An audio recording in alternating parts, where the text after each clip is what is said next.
Oui, bienvenue dans cette édition. Après 4 semaines de Coupe d'Afrique des Nations, très intense, justement, nous allons tirer les enseignements dans ce magazine pendant 52 minutes environ. Et avec nos invités et nos experts en la matière. Mais voyons d'abord les principaux titres de l'FC. Nous ferons un premier bilan de cette CAN en Guinée équatoriale. Et vous voyez donc le président de la Côte d'Ivoire qui accueillait ses joueurs. L'Union des footballeurs africains font front commun pour s'opposer aux décisions de la CAF. Des précisions dans ce magazine. Et puis, 8e de finale de la Ligue des champions à Paris. Nous parlerons de la rencontre Paris Saint-Germain-Chelsea avec probablement l'absence de Serge Aurier que nous aurons en fin d'émission dans ce magazine de l'AFC. Puis nos premiers invités, tout d'abord, il y a Guillaume Lacroix, qui est représentant de la communauté équato-guinéenne en France et en Europe en particulier, mais plus ou moins en France, parce que vous y êtes ici. Et puis Djibril Traoré, qui est là en tant que journaliste consultant.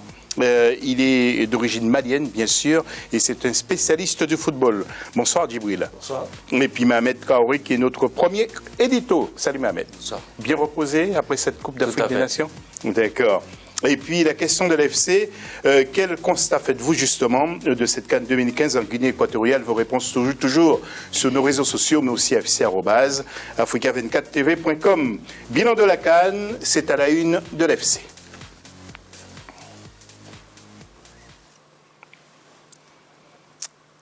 Et d'abord, un clin d'œil sur le tableau de cette CAN pour vous rappeler justement la victoire finale de la Côte d'Ivoire sur tir au but aux dépens du Ghana.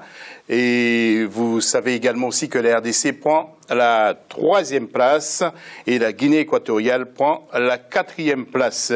Vous y avez pensé au début, Guillaume Lacroix, justement, que votre pays sera arrivé jusqu'à ce niveau de la compétition, justement? Écoutez... Après la dernière CAN, on pouvait avoir la prétention de faire un meilleur parcours, étant donné qu'on était parti jusqu'en quart de finale. Donc, tout était réalisable, étant donné que c'était chez nous. Il fallait viser le maximum. Et je pense qu'une demi-finale, c'est déjà pas mal pour une sélection qui a été composée au bout de 2 semaines. Et en termes de qualité de jeu, c'était vraiment pas mal, je pense. C'est acceptable. Et puis, il y a longtemps que la génération des Yaya Touré attendait ce moment. Nous apprenons aussi que Kolo Touré met aussi un terme à sa carrière internationale. Djibril, votre première réaction sur cette génération de Yaya Touré, Kolo Touré, justement, ces 2 garçons qui maintenant peuvent partir à la retraite internationale tranquillement, non? Mission accomplie, parce qu'il fallait quand même à cette génération une CAN, un très bon parcours à une Coupe du Monde. Donc, si la CAN nous couronne, n'est-ce pas, la carrière de Kolo Touré, je pense qu'on peut dire mission accomplie. Bravo à Kolo Habib Touré. Kolo est un peu fatigué. Yaya va poursuivre, selon vous, Mohamed Traoré? Il n'y a pas que Kolo, il y a Kopa Barry aussi. Il y a peut-être Chaka Tchenek aussi qui vont annoncer peut-être leur départ. Mais c'est vrai qu'ils ont connu tellement de choses, ces joueurs-là, que voilà, cette coupe-là, c'était une consécration. Après, c'est vrai que Yaya Touré, il est beaucoup plus jeune, donc il peut continuer à jouer peut-être pour la prochaine CAN, s'il a envie, bien sûr. Voilà, et un petit retour justement sur le match de la 3e place qui concerne Guillaume Ducroux et entre la RDC et la Guinée équatoriale, résumé avec Paul de Singwe. Bronze pour la République démocratique du Congo. Après un score nul et vierge à l'issue du temps réglementaire, les Léopards se sont imposés lors des séances des tirs au but. Score final 4-2 pour la RDC. Suite à cette victoire, les Léopards occupent la 3e place de la 30e édition de la Coupe d'Afrique des Nations.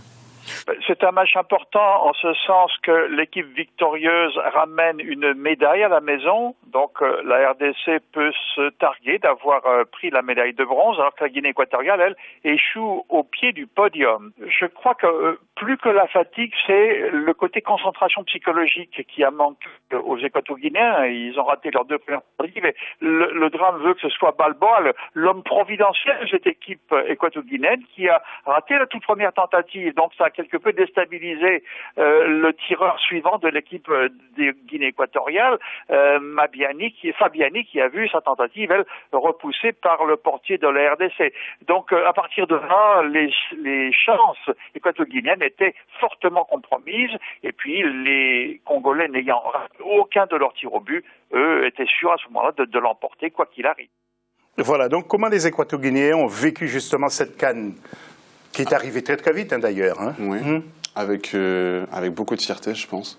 Même si on n'y était pas spécialement préparé, on a su relever le défi, même en très peu de temps d'organisation. Et c'est encore une fois un remerciement auprès de la CAF de nous avoir légué cette CAN délaissée par le Maroc. Et je pense que le peuple équato-guinéen l'a assumé. Vous pensez que les Marocains regrettent un peu en ce moment? C'est possible. Le peuple marocain est très fier, très fan de football. Je pense que la population regrette un petit peu. Aurait aimé l'accueillir sur son sol. Mais pour les raisons qu'on connaît aujourd'hui, ça n'a pas pu se faire. Ouais. Et partout, dans toutes les villes, la population s'était mobilisée pour cette CAN? Oui, bien sûr. Je pense que c'est un événement planétaire. Et l'accueillir en un laps de temps si restreint, 2 fois, c'est une opportunité pour le pays, pour le développement du pays. Et je pense que la population l'a très bien compris. Et un coup de chapeau aussi à votre président, qui a fait un énorme travail avec son gouvernement. Oui, un grand merci encore une fois au président pour tout ce qui a été fait en ce laps de temps, encore une fois très restreint. Je pense que l'organisation, malgré quelques incidents qu'on connaît, est très satisfaisante. Et retour justement sur cette 30e édition et la victoire de la Côte d'Ivoire contre le Ghana, résumé avec Paul de Singwe. La Côte d'Ivoire, vainqueur de la Coupe d'Afrique des Nations 2015. Pour la 2e fois de leur histoire, les éléphants ont remporté le prestigieux trophée continental en battant les Black Stars du Ghana à l'issue des tirs au but. Belle entame de jeu pour la Côte d'Ivoire qui, dès la première mi-temps, domine la rencontre. Ils sont sur tous les ballons, toutes les actions sans jamais ouvrir la marque. Le Ghana a du mal, mais résiste. Score à la mi-temps, 0 but partout. Même scénario à la seconde période. Score nul et vierge également à l'issue des prolongations. 9 tirs au but à 8 pour la Côte d'Ivoire. Victoire des éléphants. Cette équipe de Côte d'Ivoire l'a emporté dans la douleur, certes, mais quand même à l'exercice des tirs au but, faut-il le rappeler, par 9 tirs au but réussis à 8. Tout le monde a tenté sa chance et le paradoxe, là encore, a voulu que ce soit le gardien de but tant décrié, parfois de la Côte d'Ivoire, Boubacar Bari, qui marque le tir au but décisif et offre la victoire aux Ivoiriens.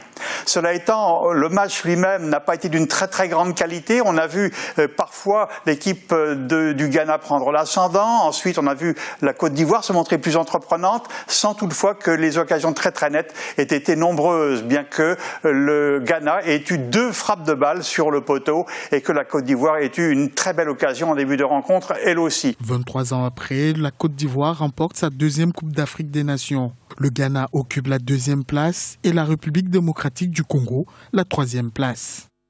Et avec Djibril Traoré et Mohamed, nous allons commenter justement certaines images en provenance justement de la Guinée équatoriale avec l'émotion de Kopa Bari que vous allez voir, mêlée à la tristesse justement des joueurs des Black Stars, notamment André Ayou qui pleurait à chaudes larmes justement. Alors, vous, Djibril, comment avez-vous vécu cet événement? Vous étiez sur place pendant plusieurs jours. Bon, disons que c'est d'abord avec beaucoup de fierté en tant qu'Africain, parce que le fait que la Guinée équatoriale ait accepté d'accueillir cette compétition, je crois qu'ils ont tiré une grosse épine des pieds non seulement de la Confédération africaine de football, mais de la jeunesse africaine, parce que la CAN, c'est une fête de la jeunesse africaine, comme le président Obiang l'a dit.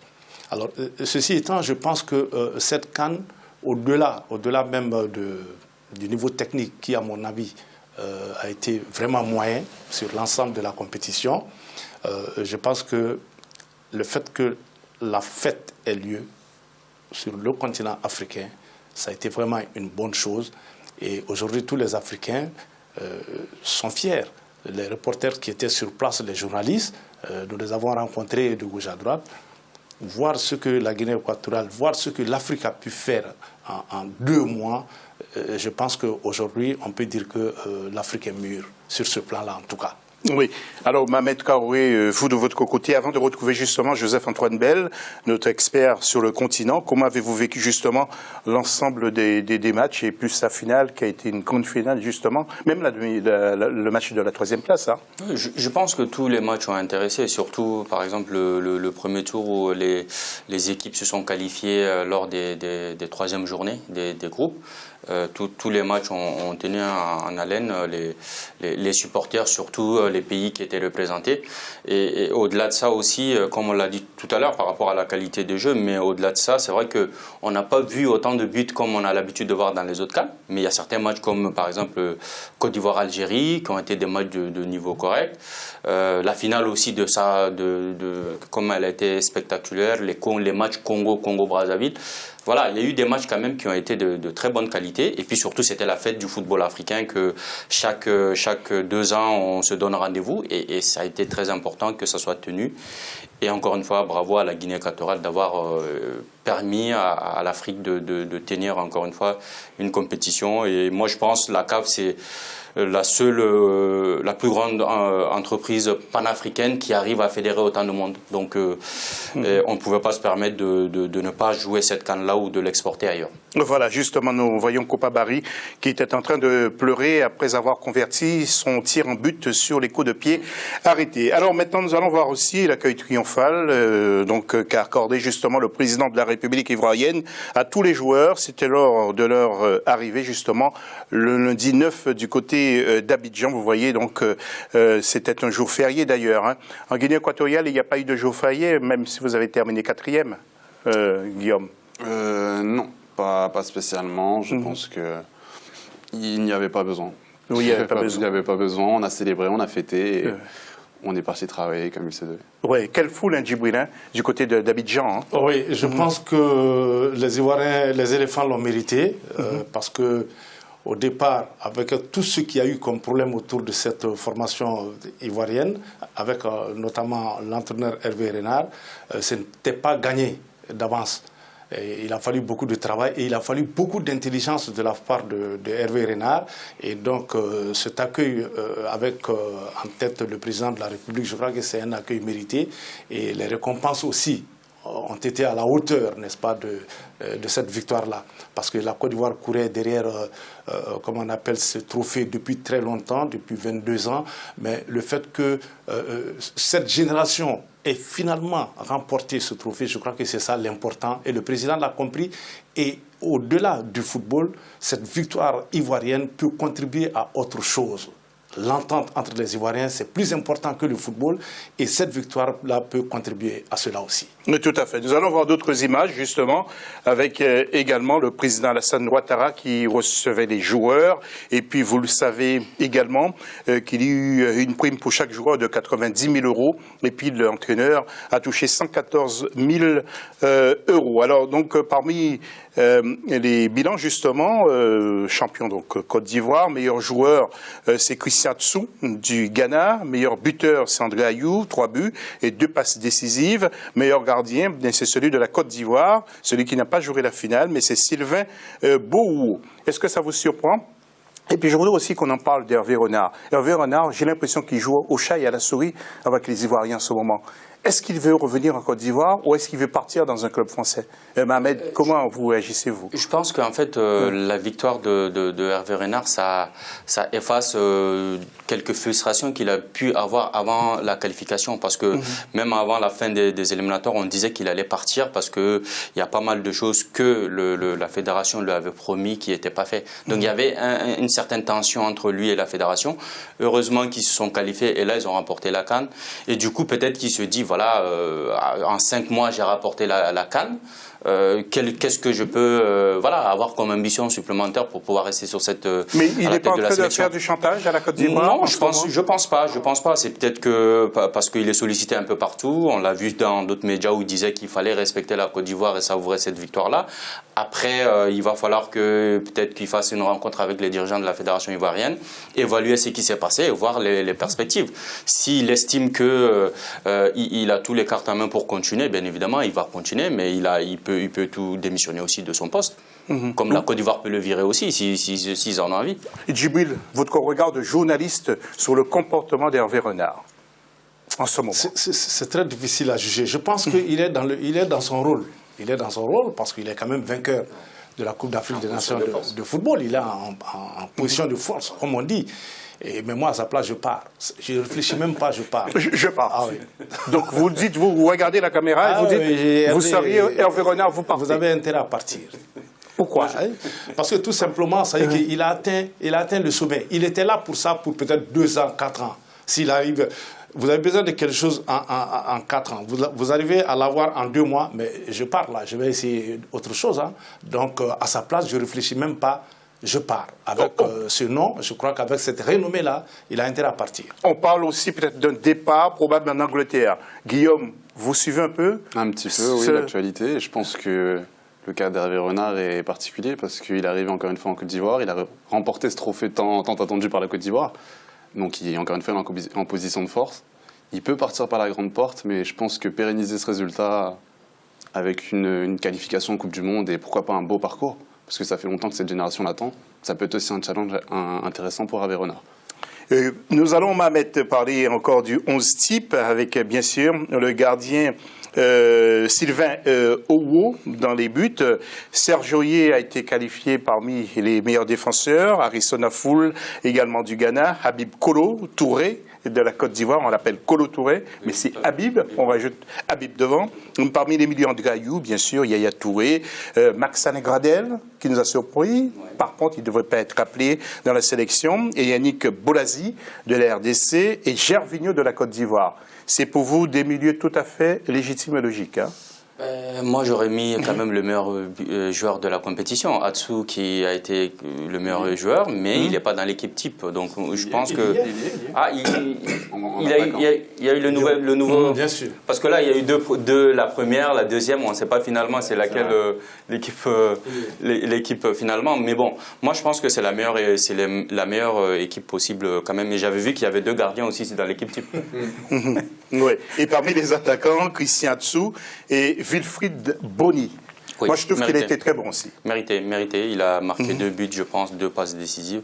Ouais. Même s'il a raté son penalty lors de la séance de tir au but, mais quand même, il a beaucoup pesé parce que son jeu sans ballon a été très bénéfique pour la Côte d'Ivoire.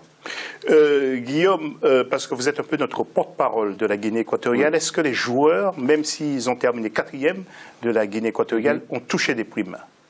Oui, je pense qu'ils peut-être pas aussi grosse que celle des joueurs de la Côte d'Ivoire, mais je pense que actuellement ils ont été rémunérés à leur juste valeur et à la juste valeur de ce parcours. Oui, alors 90 000 euros, Djibril, c'est mérité. Il faudrait un peu plus peut-être, non? Non, c'est mérité, c'est mérité. Vous savez, le football génère beaucoup d'argent et ces vainqueurs-là aujourd'hui, je crois que c'est des gens, généralement, ces joueurs-là, ils ont beaucoup d'argent déjà.